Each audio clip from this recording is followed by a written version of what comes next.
You guys know what time it is. It's time for One Piece Chapter 10:30 dude.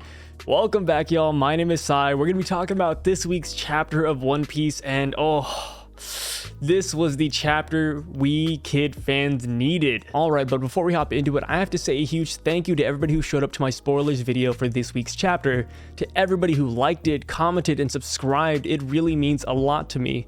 And if you guys are new here, feel free to subscribe down below. Every week before the chapter comes out, we release a spoilers video for that chapter, talking about the key points before the chapter's even released. So if you're interested in that, stay tuned. And with that being said, let's talk about the chapter. Finally, it is here. We finally have a massive W for all the kid fans out there. Yes, Trafalgar Law shines in this chapter so much as well.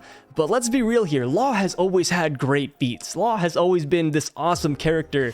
Kid has been ragged on and dragged through the mud by the One Piece community for a long time now. But this chapter, we finally have our boy getting a W. But before we talk about that, the first couple panels of the chapter has to do with Momonosuke. He's finally getting a grasp of Kaido's flame clouds. He's finally starting to slightly tug Onigashima away from Wano, albeit it's very ineffective. But that's when he hears a voice calling out to him. The voice is most likely Zunisha. I don't know who else it would be, unless there's some hidden monster or, creature that's as big as Zunisha that has the voice of all things. I don't really know any other answers here. And with Zunisha calling out to Momonosuke, I'm wondering what insight Zunisha will have to this situation. Maybe Zunisha will be a really good way to evacuate everybody on Onigashima. Because when you really think about it, once Luffy defeats Kaido, Onigashima is falling. Yes, Momonosuke has a decent control in the clouds right now, but I really doubt he could hold up this entire island like Kaido has been doing this entire time. So that being said, if Onigashima does have to fall, Zunisha could easily suck everybody into his trunk, and that'll be a really weird panel. Or another scenario is that Zunisha is here to extinguish Kanjuro's fire demon.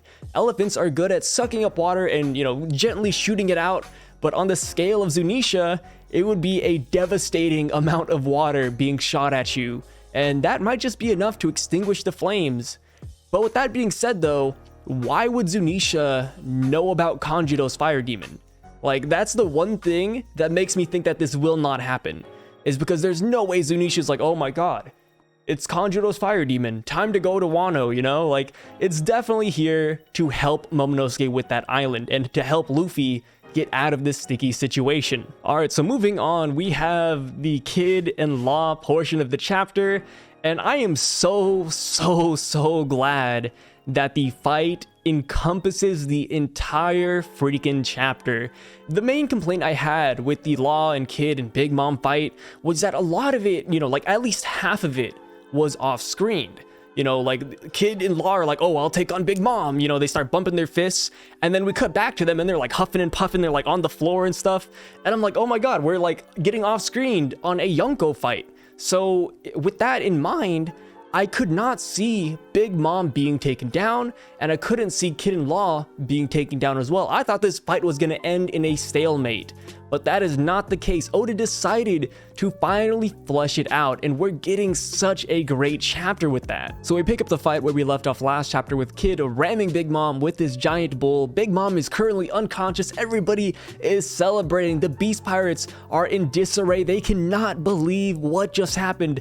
KidinLaw could do what? I think this panel right here perfectly encapsulates the audience's reaction when they saw Kid actually doing something crazy. And I mean, it's true, man. The amount of people that were in just disbelief that Kid could even touch Big Mom, it was so blissful when the spoilers came out for this chapter and we knew that Kid finally had a big W under his belt. So cut back to Law and Kid. Big Mom is still unconscious off to the side, and they just start bickering over random shonen protagonist things oh, why did you hit her with that move when I'm gonna hit her with something bigger? And oh, what's your next attack? What do you have left in store? And they're just going at it.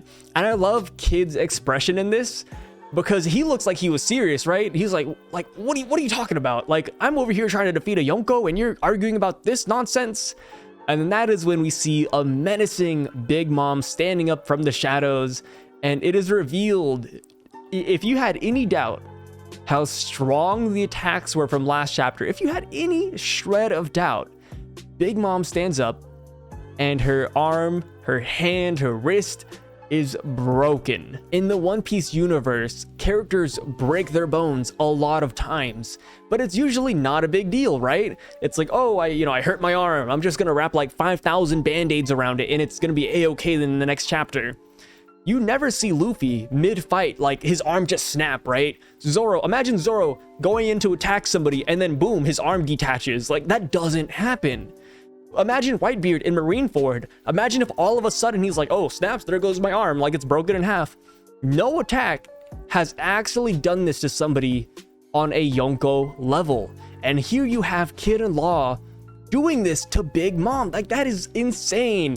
Last chapter, I mentioned that Shock Willie, the attack that Law performed on her with his awakened devil fruit, looked very, very painful. I categorized that as one of the top 5 most powerful attacks we've seen thus far to a single person. And in this chapter, you have to rank Kid's attack like at least in the top 10 now, because that contributed to Big Mom's broken bones. I like to imagine all the One Piece power scalers are now adding a brand new category to their list called YONKO bone feats. Like, oh, that attack over there was powerful, but is it a Yonko bone feat? Alright, so moving on, Big Mom is unfazed by her broken arm. She simply activates her soul no mi, puts a soul into her arm, and boom, it snaps back into place and she's all good again. She actually starts shouting out, and that's when you see black lightning coming out around her. And I'm assuming that is COC because we know that she has advanced Conqueror's Haki, but she doesn't really use it during the rest of this fight. But I guess we can just assume she's using it. It's interesting when you think of COC, because when you hit somebody, there's like that force field and you see the black lightning coming out, and it looks really cool. And if 2 users of COC attack, there's like that little area where they don't touch and then lightning comes out of it. But when Law and Kid don't have COC and it's solely Big Mom using it, I'm assuming we don't get that force field. It's just like, a normal hit.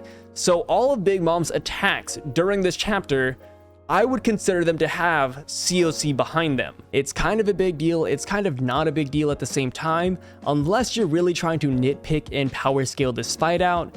But yeah, if I'm wrong, let me know in the comments down below. I'm more than happy to correct myself. So moving on now, we have Law and Kid still bickering about how they want to deal with Big Mom, and that's when she combines Napoleon, Prometheus, and Hera all into one and comes in with a hefty attack, an attack that easily slices Kid's bull in half. And that's when he makes an interesting comment saying, it's just metal, of course she's gonna, cut through it. And I'm just like, wait a minute, like what if this is hinting towards Kid's next power-up? Something I've always wondered is, why doesn't Kid coat his metal creations or his metal arm in Haki? I don't think we've seen that yet, right? And it's like, wait, like of course Big Mom still would have cut through that giant bull because that's a very powerful attack she hit it with, but the Haki would have helped, or at least I would like to think so. So unless he's actually coating it in Haki this entire time and we just don't see it, or maybe this is just room for potential growth down the line. So yeah, Kid's bull ends up getting cut in half. Kid jumps up to attack Big Mom, and this was really impressive to me because whenever I thought of Kid, I never looked at Kid and said, wow, he's an agile fighter. But in this panel here, he actually outspeeds Big Mom's next sword swing, touches her on their head, and then uses his awakening to attach her to the wall behind her. Which I'm like, how could he do all of this and Big Mom couldn't really react to it? That's beyond me. So after Kid connects her to the wall, he tries to slam the bull into her once again. Big Mom using a crazy speed feat as well to counteract it and to slam the bull against the wall on her back, thus breaking the magnetism that Kid applied to her. And it's really cool to see Kid applying his awakening, and he's just throwing it out left and right, oh, here's one. And I'm just waiting for the day when Kid can do an almighty push, because we know he can do it, right? If he pulled Big Mom to a wall, he could technically apply his awakening to his hand, apply another one to Big Mom, and just and then she's like flying across Onigashima. I keep telling you guys, man, Kid has so much room to grow in the story of One Piece. It's kind of nasty. When you look at Luffy, he has COC, he has Rio, and he's fighting Kaido one-on-one, and it's very impressive. But you know Luffy probably has another form of Gear 4th we haven't seen yet, or he has Gear 5th hiding on the back burner. And then you flip that and you look at Kid, and it's like, yo, this guy has a lot of potential to go. Because not only does he not have Rio yet, dude, I remember when they were on the rooftop and Luffy used Rio against Kaido, Kid was baffled, man. He was looking at Luffy, scratching his head. He's like, whoa, what was that, Mugiwara? Like, what was he using there? He doesn't even have COC yet, and he just learned how to use his awakening. The ceiling for Kid, you know, however you want to look at it, it's very, very high. All right, so with all that being said, let's move on now. So with Big Mom dodging that attack, she goes in to attack Kid one more time, and this time, her sword actually transforms into a giant fiery lady. And it's pretty cool because I'm just like, whoa, like Big Mom has to whip out some form of a final trump card attack, right? Because it doesn't feel like a proper fight unless every character shows what they have in store. And that's exactly what Big Mom did by pulling out this like guardian angel of fire to attack Kid, which he gets hit by. He gets hit by this attack. Everybody's like, whoa, like my captain, what's happening here? That's insane. And that is when Law comes in to save the day. He tacks up the giant pillar, slams Big Mom in the head, which I kind of feel bad for Big Mom, because since she's such a big person, like the best way to attack her is by hitting her with something even bigger. So Big Mom is being blasted by wall after wall, and this chapter was no different. And after she gets hit by that, Law jumps up in the air and he stabs her. And it's like, whoa, like, you know, it's a small sword and you have Big Mom. It's like, what is that small sword going to do to her? Last time Law used his awakening, he extended his sword and it got super big. But this time it's a normal blade, right? Right? Well, that's not the case. Law's sword extends through Big Mom, through the basement where Yamato is, and through Onigashima all the way to freaking Wano Kuni. The sword keeps on extending further and further down. Big Mom is trying to stop him. She doesn't even know what he's doing right now. Big Mom is just like absolutely confused. She's trying to get up. She cannot because she is pinned down. So she coats her fists in freaking hockey and starts beating the hell out of Law. And this dude takes the freaking beating. At one point, you actually see his eyes go white because this beating is so rough. And if what I said earlier is true, that Big Mom is also coding this with COC, with Advanced Conqueror's Haki, this is like a freaking feat for Law. Like, this is an insane beatdown, but he holds on. And right when that blade hits Wano Kuni, he activates his brand new move. And this attack very much reminds me of a lightning rod, and how, you know, it's the further down it goes into the ground, the more the shock is. And that's exactly what he did here. He shocks Big Mom, and we see a vile portrait of Big Mom's eyes going white. You see blood coming out of her. It is an insane panel. And at one part, I'm like, whoa, like, what did this actually do? Did this do internal damage, Law? The answer is no. Not only did this do internal damage, it left a freaking hole through Onigashima, through Wano, through all the floors of the castle, the Skull Dome that they are in. And I can only assume that Big Mom has a giant hole coming out of her abdomen and through her back. Oda might have censored it with Big Mom's kimono, or maybe just calling it internal damage, but dude, Law just gave Big Mom the Whitebeard treatment.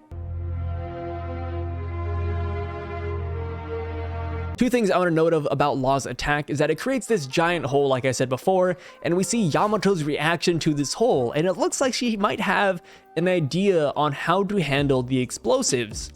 And while she can't just like kick them off the hole because they'll explode, I could see her potentially coating them in ice with their hybrid form and then kicking them off, because if they're frozen in a block of ice, they can't explode. Another thing to note of is from Momonosuke's perspective, where we see the bottom and where Law's attack actually hit, which, you know, thank God it's not at the fire festival. Imagine you're just straight chilling and then all of a sudden everybody around you just dies because Law's trying to attack Big Mom.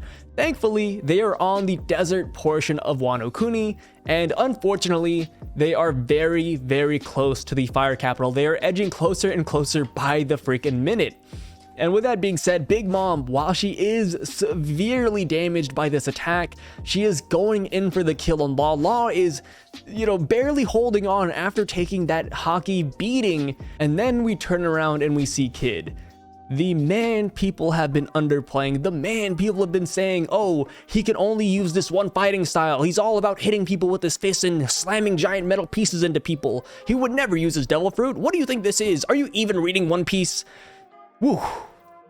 Welcome to chapter 1039, boys. It must really suck to be a Kid hater right now. I just see all the comments flooding the subreddit of people jumping aboard the Kid hype train, and I still see people underplaying him. People saying, oh, like, you know, like Big Mom isn't defeated. What are you talking about? She's gonna stand up next chapter and she's gonna defeat Law and Kid like it's nobody's business. Boys, this is the end of Big Mom. Not only do we have the classic shonen trait where Big Mom announces her title, she says, oh, you can't defeat me. I'm Big Mom. I'm a YONKO. You can't do this to me. And then you see Kid shoot her with this electromagnet cannon, this giant freaking laser beam, however you want to call it. He shoots her with it, and then Law says, it's the end of your era. We don't see what this beam does.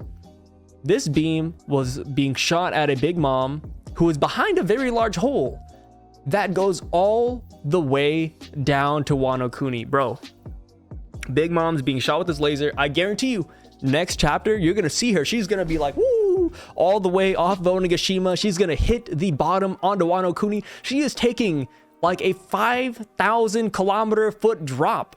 And not only will that add to the impact and the damage she has already taken, but if Yamato, like I'm just saying, if Yamato throws down the explosives and it lands on Big Mom, yo, she's big done. And I'm not saying this by underselling Big Mom. A lot of people take the defeat of Big Mom like it's a diss to her. No, she has been fighting for a long time. She was on the rooftop. She's been fighting non-stop, just random people coming at her. She's been fighting Ulti, Nami, I mean, obviously they're not like big threats, but still, she's been fighting all the way through. And it just makes sense that she would finally be defeated by awakened devil fruits. What greater honor is there to be taken down by not just like some random people like rolling on the street, but by some supernova who are going to define the next generation of pirates that have awakened freaking devil fruits. We are witnessing the change of an era, and this leaves me with a couple questions about what will happen after Wano's arc is over. Will Kid, Law, and Luffy be seen as the next Yonko? Will they be given a brand new title? Or will the Yonko just disappear completely because they've essentially took down two of them in one arc? I think I speak for everybody when I say that by the end of this arc, Law and Kid have a well-deserved bounty of over 2 billion berries. Easily, right? Like, these guys together took down Big Mom, a Yonko of the seas, a pirate with a bounty of over 4 billion berries. They at least deserve half of her bounty. This fight has been absolutely freaking phenomenal. Seeing Law's growth, seeing Kid's growth is so pleasing. And, you know, with Kid, we haven't seen him fight before, at least seriously. So maybe he was always near this level, but we just never saw it, right? But for Law, this is immense freaking growth. You go back to like 2 arcs ago, and do you guys remember he could not beat Dofi? Bro, this guy couldn't even put up a fight against Doflamingo. He had to bring the Straw Hats there to take him down.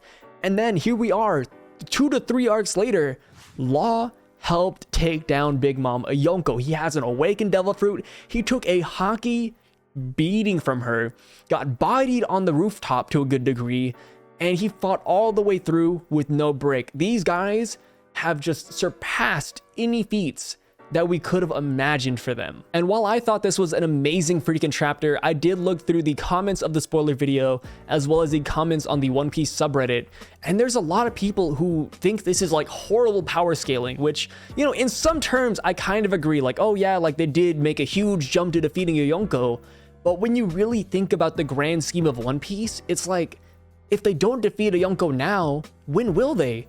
Oda said this story was like over 50% done like 5 years ago. Like, when will they defeat a Yonko if not this arc? And not to mention, you had Luffy, who got one shot by Kaido in the beginning of this arc, now fighting this dude one-on-one on the rooftop.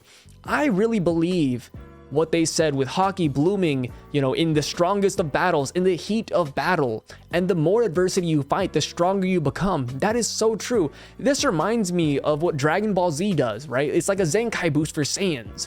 You fight a really strong opponent, you lose, you fight them again, but you're stronger because you've learned from that prior defeat. You've learned how to fight this person and how to become stronger through fighting them. The stronger the opponent, the stronger you become. A good example of this is Luffy training with Rayleigh.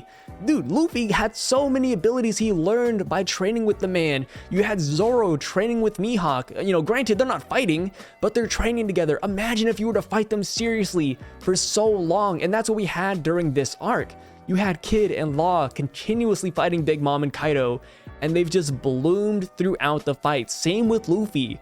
That is what One Piece and I guess all shonen animes are about. Overall, I think this was an awesome chapter. It did Law justice, it did Kid justice, and even though she most likely lost, I think it did Big Mom a lot of justice as well. Big Mom has been fighting for a long time now. She had her bones broken this chapter. She had her ribs shattered.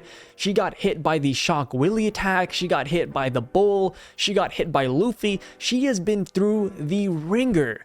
And then in this chapter, you get hit with an attack that pierces a hole all the way from the sky in Onigashima to the floor of Wano Kuni. You get back up after that attack, and you're ready to go ham, and then you have Kid's electromagnet laser shooting you back down. Like, what more could you ask for from Big Mom? These are some Yonko level feats. She took some Yonko level attacks. Like, if this doesn't defeat her, I don't know what will. And with how strong and how immense and intense this fight has been, I honestly think that these two chapters have done Big Mom a lot of justice as a Yonko. The only thing that Big Mom might have left to offer right now is her Devil Fruit Awakening. But I feel like if she had her awakening ready to go, she would have used it a while ago. She would not have waited until Kid and Law both awakened and she's just taking these hits like just non-stop. There's no way she would take this lying down. And also, back to an ability she used earlier in the chapter, but do you remember when she healed herself and she healed that broken arm? I wonder if that has something to do with the favor that Kaido owes her, because they talked about the incident with the Rocks Pirates and how Kaido owes her a lot of favors. So I'm wondering if she used her Soul Fruit to heal Kaido at some point, and not just like, you know, obviously she gave him the Devil Fruit, but I wonder if that was part of it as well. Like, hey, here's the Devil Fruit, and here's your bones back. And with that being said, guys, that is the end of this chapter review. If I missed anything at all, please let me know in the comments down below. I'm only human. I make mistakes. I don't like spend 10 hours writing a script. Everything you see in this video, I talk about right off the cuff. I read the chapter, I make this video, no stops, no cuts. Here we are. So thank you guys so much for watching this video, liking, commenting, subscribing, and watching this till the end. It really helps the YouTube algorithm. Like, you guys have no idea, man. Like, I'm looking at all my videos here, and I know the likes and dislikes on YouTube are hidden, but just seeing all of the overwhelming likes I have on these videos, it really inspires me to make more of them, and you guys have really fueled me to become a One Piece YouTuber. I remember when I first got into this YouTube channel, I wanted to do nothing but make chip reviews, man. I was over here, you know, munching on some Flamin' Hot Lays and eating that nonstop, you know, throwing up what I think about these chips, and then here I am a year later talking about One Piece, and I have all of you guys to talk about it with, and I have all you guys commenting and all this stuff, and I'm truly grateful. I can't express how much this means to me. And hey, 2022 is going to be pretty crazy. I feel like we're going to get kind of big, and I'll never forget you guys and, you know, everybody who's been commenting from the very beginning. It's you guys that make this matter. And with that being said, I'll see you guys the next time. There's no break at all. I guarantee you though, after next week's chapter, there will be a break. Next week's chapter will wrap up the Big Mom portion of Wano, and then that's when we'll transition back to Luffy versus Kaido and what's going on up there. And with that being said, peace, and I'll see you next time.